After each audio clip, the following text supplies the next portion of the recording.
I don't need specific detail model numbers as my IT tech friend will be doing the building. I'll just be paying. But I need to know what I'm asking him to build. Though I trust the guy's ability, I know he's not experienced with these things that I want to do, so I figured I'd check with you guys in case he misses anything. I want something capable of video audio editing, streaming, how much RAM, how many sound cards, minimum processor speed, more of an essentials I definitely need list. I would say on your essentials list, if you're looking for audio video recording, you're going to want an M Audio with a breakout box, which I'm still waiting for mine to come in because they're fucking impossible to get. You're going to want at least a quad core, but you're probably better off with maybe a 6-core processor system. Gigahertz doesn't really matter at this point. I mean, everything's pretty much standardized between 2.5 and 3 gigahertz. Anything that's quad core and modern is good enough. Yeah. You could get by with an i5, but I would definitely recommend an i7 for it. You could. I would recommend at least 8 gigabytes of RAM. No, not 8. 16, yeah. 16 nowadays, yeah. The problem with video editing and RAM is video editing, when you're doing it, it likes especially when it's rendering, it's got to process every single one of those frames, and the more RAM you have, the more quickly it can do that, because it can just shift things over to RAM and work on it from RAM memory. As it's running it over to the hard drive, the more RAM you have, the more space it has to work on those frames and get it rendered out more quickly. So yeah, the more RAM. Mine's got 16. So no, sorry, I got 32. So yeah, that's RAM is good. RAM good. Good RAM. RAM good. Good RAM. More RAM, the better. Especially if you're gonna do HD editing, just get as much as you possibly can. Yeah, and speed is not as important. The i7 is more powerful. It's got hyper-threading options. It's got, I think it's got more cache RAM, L-cache. I think it's got more. Than more the cache. i5. I honestly think here in terms of editing, the number of cores is more important than the actual speed, and the amount of RAM rather than the speed of the RAM is more important as well. Although if your motherboard supports 1666 or 20 whatever, go with that, because faster ain't gonna hurt either. Right. In terms of sound cards, you're really only gonna need one sound card. I don't really recommend multiple sound cards unless your computer's aging and breaking and you need a new computer. You want something that's gonna have a clean audio in, so you're gonna want a breakout box. Yeah. So again, the M Audio. What is it called? Is it the Digital 66 or what the hell is it again? There are a couple of different ones. Yeah. You've got the M Audio USB, and it's the mobile pre, and then there's some other stuff that can work. But different ones. Look and see what's your price range, and most of the breakout ones are pretty clean. There's also one thing you forgot to mention here on your list of stuff to check into, and that is your video card, which actually plays. It plays into video editing a lot more than it used to, mainly because Adobe Premiere makes use of CUDA cores, which is an NVIDIA-only option. Yep. And they also, for most video, uses OpenGL for rendering effects and for rendering frames and stuff like that. It does speed it up considerably and help out. I would kind of recommend considering NVIDIA and the CUDA core thing, and it can also do OpenGL. I'd recommend getting an NVIDIA card. Now, you don't need a super huge fast one. Even the 650, the GeForce 650 or 660, you don't have to get the 660 Ti, just the 660. That'll do you just fine. That's got more than enough CUDA cores to handle anything you throw out at it for video editing. Even the 650 would be fine. Just make sure whatever you get has at least 1 gigabyte of RAM on the card, and you're good. Yeah, 2 gigabytes of graphics RAM, also not that expensive. Yeah, it's come way down these days. So just and 1 gigabyte's your bare minimum. And if you're going to do video editing, recording, storage, and stuff like that, you're definitely going to want terabytes upon terabytes upon terabytes of space. And make sure you have multiple hard drives, a smaller hard drive for your operating system, another hard drive for your programs, and a large behemoth drive or 2 or 3 or 4 for your storage and editing needs. And also, when you get Adobe Premiere or any other video editor, make sure its cache file is probably on the same drive as your storage and then needs drive, because Yep. you don't want it on the same drive as your Windows swap file. That doesn't work very well. If you get an SSD for your, like, put all the videos you want to edit on an SSD, speeds up your process. You also burn through the SSD drive in about a year or two. Yeah. But that's the way it goes. That's why you keep copies on there. Yeah. I think that's about it in terms of that. Yeah. Yeah, make sure it's got a gigabit Ethernet port on it, because in case you want to network that up. But most motherboards nowadays come with a 10100, 1000 port on the back, so that's not that big of a deal. I can't really think of anything else. You'll have to make sure the power supply is beefy enough. But you really, honestly, with a system configuration like this, we're not talking a kilowatt here. We're talking 700 watts maybe. Yeah. This isn't the most beefiest that has 15 graphics cards in it and needs to be cooled by a fucking black hole because it's so goddamn hot. It's fine. So I think honestly, it doesn't sound like that high end of a system. I mean, how much do you think we're going to be spending for something like that? Under $1,000, way under $1,000. I think we can get a pretty decent video editing system for under $1,000. Yeah. Yeah, about 500 or so. Well, I don't know about 500. Because 500. we are talking about a lot of RAM. We are talking about a lot of space. Talking about an 750. Yeah, 750, maybe 800. 750, 800. Yeah. Yeah, and especially considering Gav wants to use multiple monitors. I think a video card with multi-out would be good too. Yeah. So yeah, I think with about 750, 800 bucks. If you're doing video editing, you kind of need multiple monitors because it's. Oh yeah, so good. Yeah, and when you do multiple monitors, do yourself a favor and get two identical ones, because using two different ones will drive you crazy in trying to do color balance and how it's going to look when it's finished. And get two identical monitors. Hey, Anapo in the chat. Money left, get 3 identical ones. Anapo in the chat room asked an interesting question. I'm wondering if you guys have heard of this show too.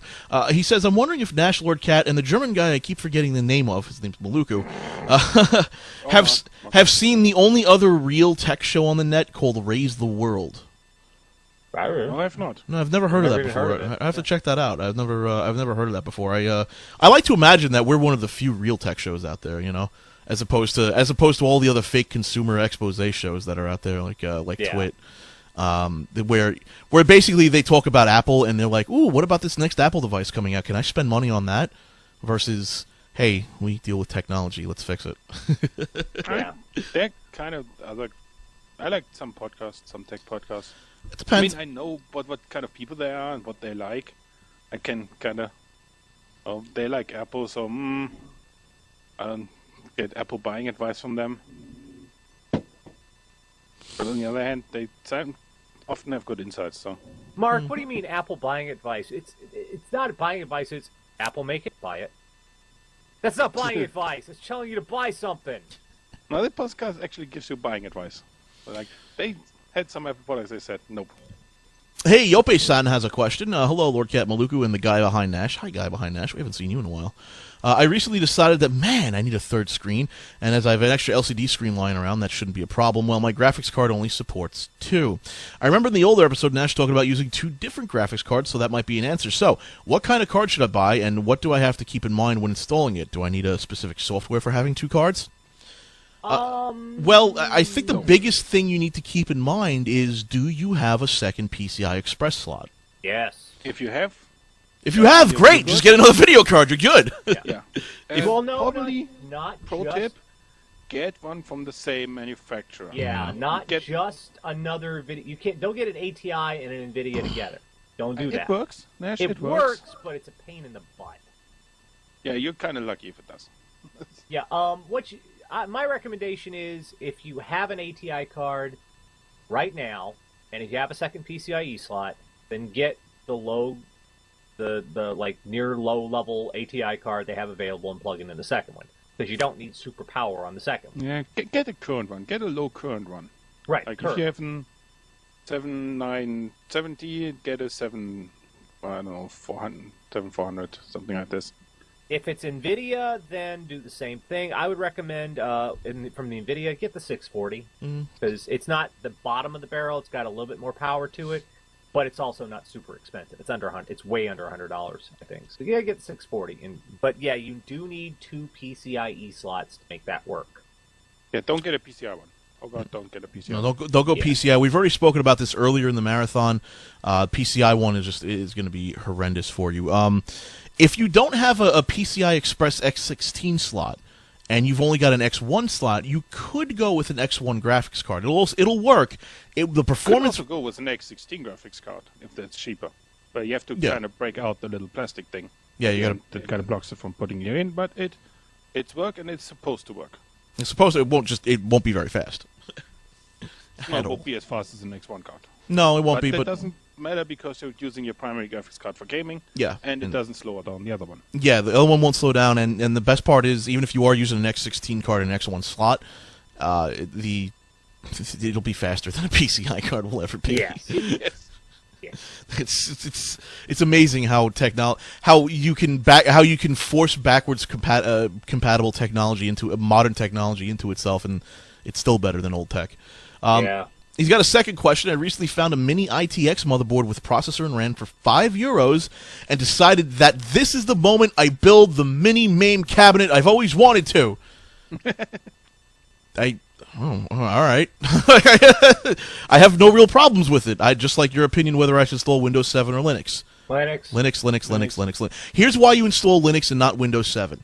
The MAME enthusiast community has shifted away from Windows for a while now. Originally, a lot of people used Windows, and a lot of the front-end developers ported over to Windows, but as that's changed over time, and MAME cabinets are kind of expensive to build, let's be honest. If you're going to build the proper one, you're not going to do it out of cheap-ass plywood. You're going to build it out of, 3/4-inch, fiberboard, and it's going to be pretty fucking expensive. A lot of developers moved away from Windows, and those front ends for those MAME front ends that you can use the MAME controllers with relatively easily. They don't really update on Windows anymore. They're all on Linux now. I would recommend a Debian or an Ubuntu. You can go with Slackware if you want to really customize it. Maybe even what's the other one? Gentoo. If you really want to really customize your operating system experience. But you go with Linux. It's MAME is you can compile from source from MAME. You can build a nightly with that if you want to. Yeah. You could get all of the ROMs you want. And I'm not endorsing piracy, but I kind of am. So it's I highly recommend. Where the hell Linux. else are you going to get a Joust ROM? The fact that a Joust ROM exists is amazing. How are you going to do it up? You have no choice. And they don't care. Atari is not bouncing up and down, losing its shit because you built a cabinet. Atari is gone, man. Yeah, exactly. They just bought the name. Yeah, I would say, and the best thing about it is you could probably boot from USB. So just get one of those USB sticks and just throw a. I actually have on Windows. I've got a program called Lily USB Creator. It's it literally all it does is because I was having such a hard time writing the ISO to USB sticks in Windows that I downloaded the Linux Live USB Creator, also known as Lily USB Creator. It's on the screen here on my desktop, which for some reason Google Chrome decided to minimize. But it's designed specifically to overcome some of the stupidities of Windows and write ISOs directly to USB. Well, that was one of the stupidities of Windows right there when you shook the Lilies. That's why it minimized. I shook Lily and it what? If you if you're a Windows 7 and you shake a window, try it. All the other windows will minimize. Why? I hate that. Well, it should. Why does it do? All right, so if I do it in a circle, it doesn't do it. But left and right, it's a mouse gesture. What the fuck? Yeah. Why? That's a Windows 7 thing, man. Well, now it's not doing it. Yeah, it's weird. It's making you look bad. What the That's weird as shit. Yeah, there it is. Yeah. That's weird. You didn't know about that? No. Why does that? That's stupid. Because you're clearing everything else off your desktop and just focusing on that one window. And you know what's fun? If you got a mouse, that's hey, guess what I just did? I just did Windows key D. What? Why do I need that? I don't get it. What? You know about Snap, right? No. What about Snap? What's Snap? All right. Take the Chrome window. Okay. And make sure it's not maximized. All right. And drag it all the way to the left. Okay. All the right, but it depends on where your other monitor Wait for it is. to start turning. Oh yes. Oh god, that's what it's called. I hate that. That's snap. Oh, that's annoying. Yeah, You it can is. disable all of it, but That's snap. That's annoying as shit. I hated that. Thank God I don't have that on my Linux system on my car PC. Oh god.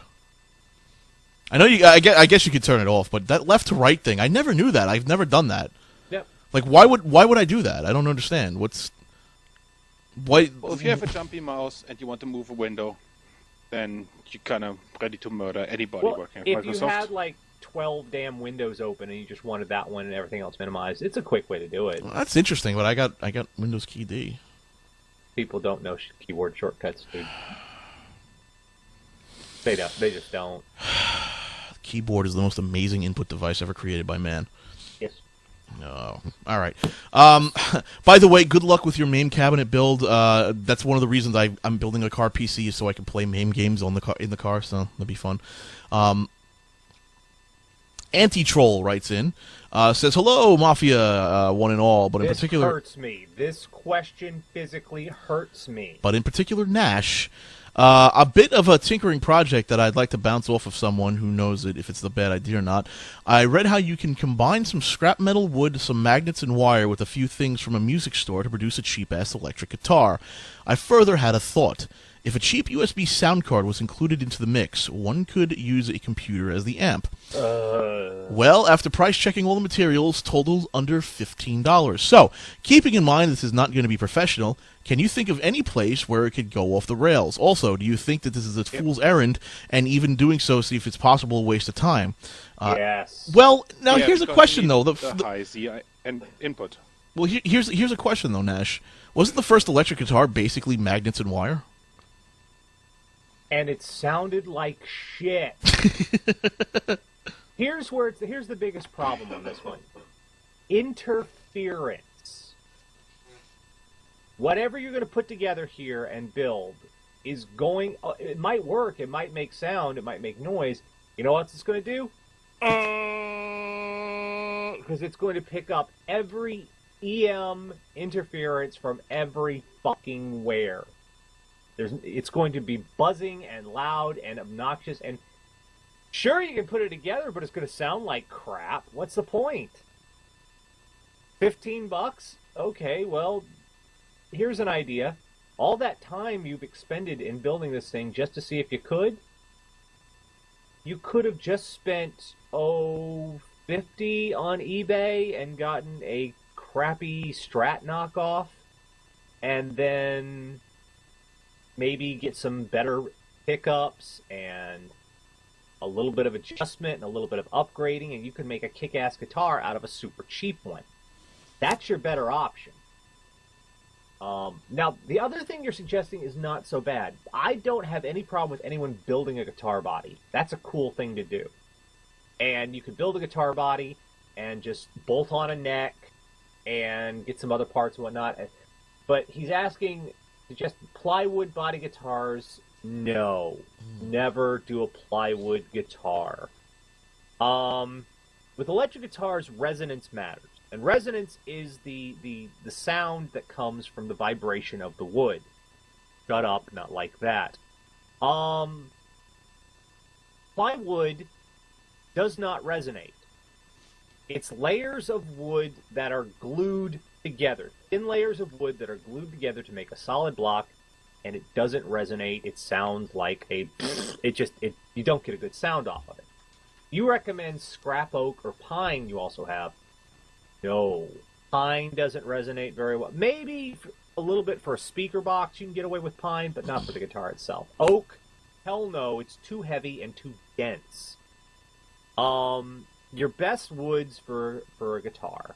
A cheap one would be something called poplar. That's what most standard guitars are made out of, is poplar. Doesn't cost all that much.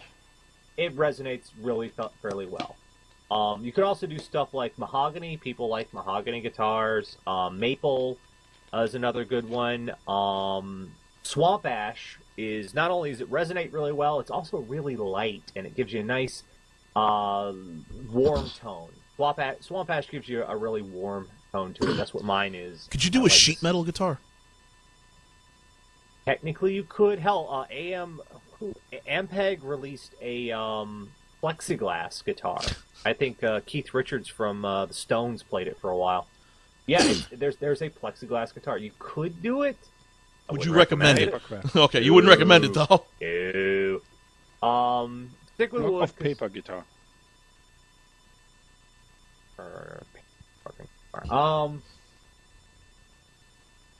Making your own body. There's a company called Warma. Let me see if I can get their exact. Give you a link to it. Yeah, WARMOTH, Warmoth, and warmoth.com, and they have custom parts. So if you don't want to drill one yourself, you can get the body, and I would get a neck from them. Don't try and build a neck yourself. Necks are too complicated. Get a neck and bolt it on. You can also get blanks. They're sort of in the shape. They sell bodies that are sort of already in the shape of a guitar in the wood type you want, and you can sand it down and paint it and do it all yourself. And they've got stuff like chamber and vintage and all that. I would recommend that.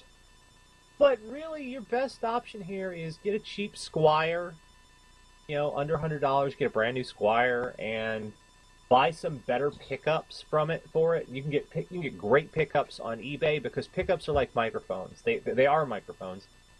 You can't kill a pickup unless you really are nasty to it and blow it out or do horrible things to it. Killing a pickup is hard. So you can get used pickups on eBay. Just good. What is it?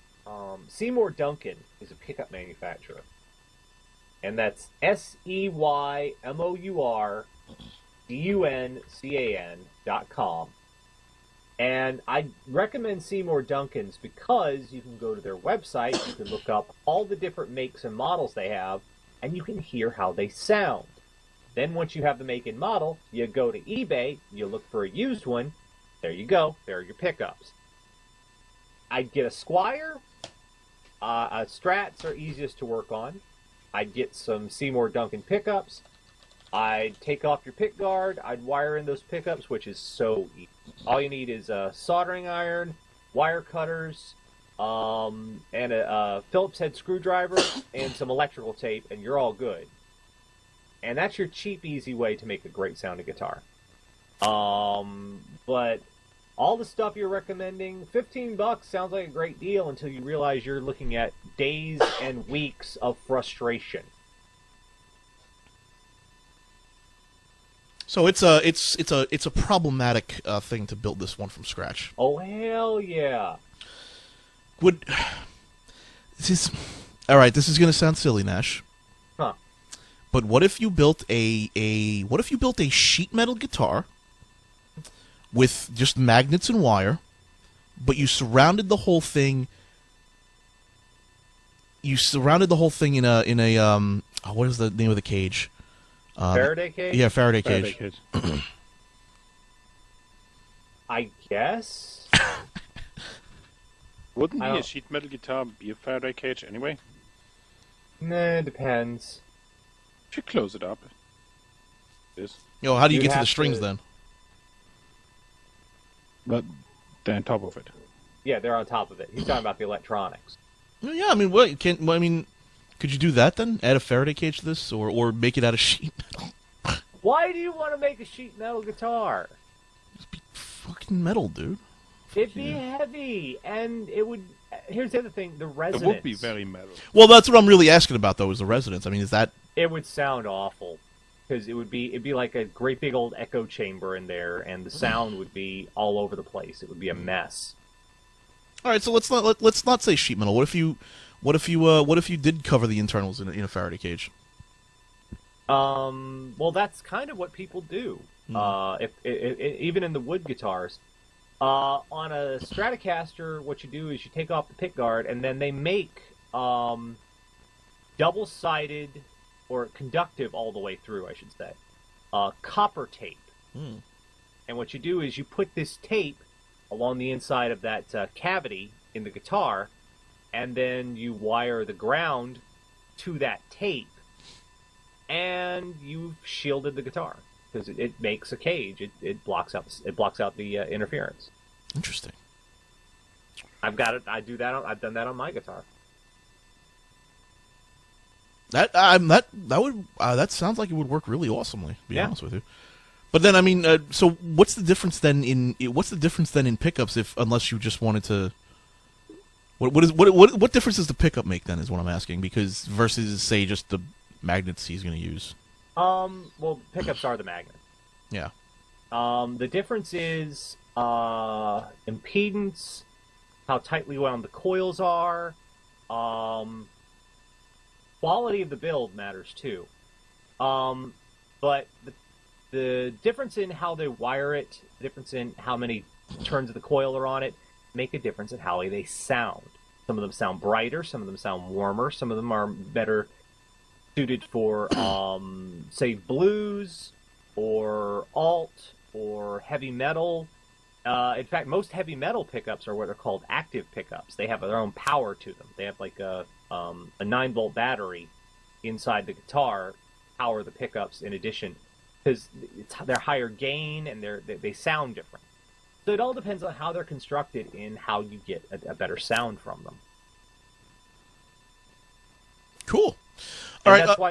That's why the Seymour Duncan site is great, because they list all of their pickups and they give you a little sound clip, so you can get an idea of how that pickup is going to sound in your guitar.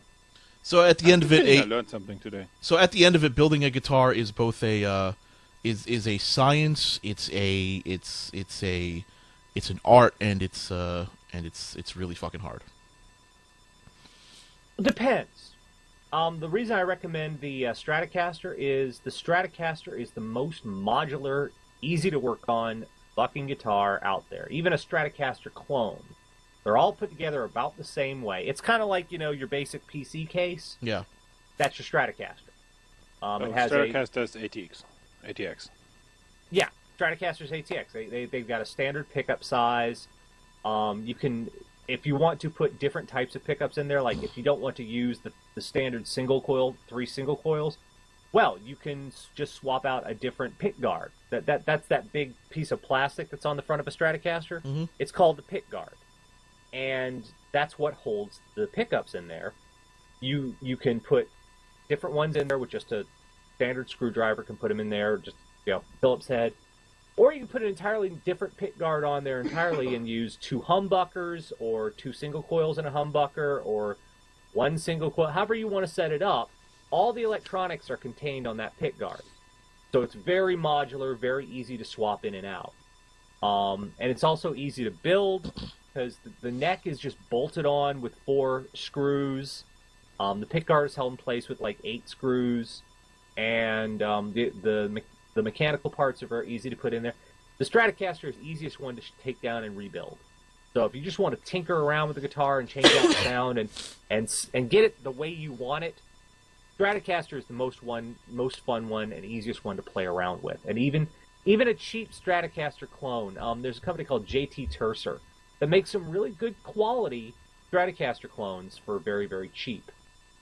I'd recommend getting one of those and just playing with it to your heart's content. And sites like Seymour Duncan, sites like Warmup, bunches of them show you different wiring diagrams and how to get the pickups together and the tuning knobs. And you can do little... I've got a trick tuning knob on mine that it's actually a pull-out switch. So it's got a built-in distortion circuit. So I can just pull one of the tone knobs up, and it actually switches to a built-in distortion circuit that I can increase the volume level on that. Also, there's another hidden switch that can alter. It's in my volume knob, and I can alter the pickup configuration, which pickups are turned on when. So I've got a nice little, just fun shit you can do with them. It's neat. Alrighty, well that's 4 hours down. We've got another hour coming up, and possibly more. That one went that hour went by pretty fast, man. Because I was just babbling. That's all right. Don't worry about it. Now we learned a lot about guitars, okay? Yeah. And I always thought building your own guitar would be a really interesting experiment. So yeah, if you want to fuck around with it just to get the hang of it, just to learn The Stratocaster is a great learning guitar if you want to get into it deeper. That's the one. You can fuck around on that, and it's very forgiving. Well, it's another hour down and another one coming up in a few minutes, folks. We're going to take another break.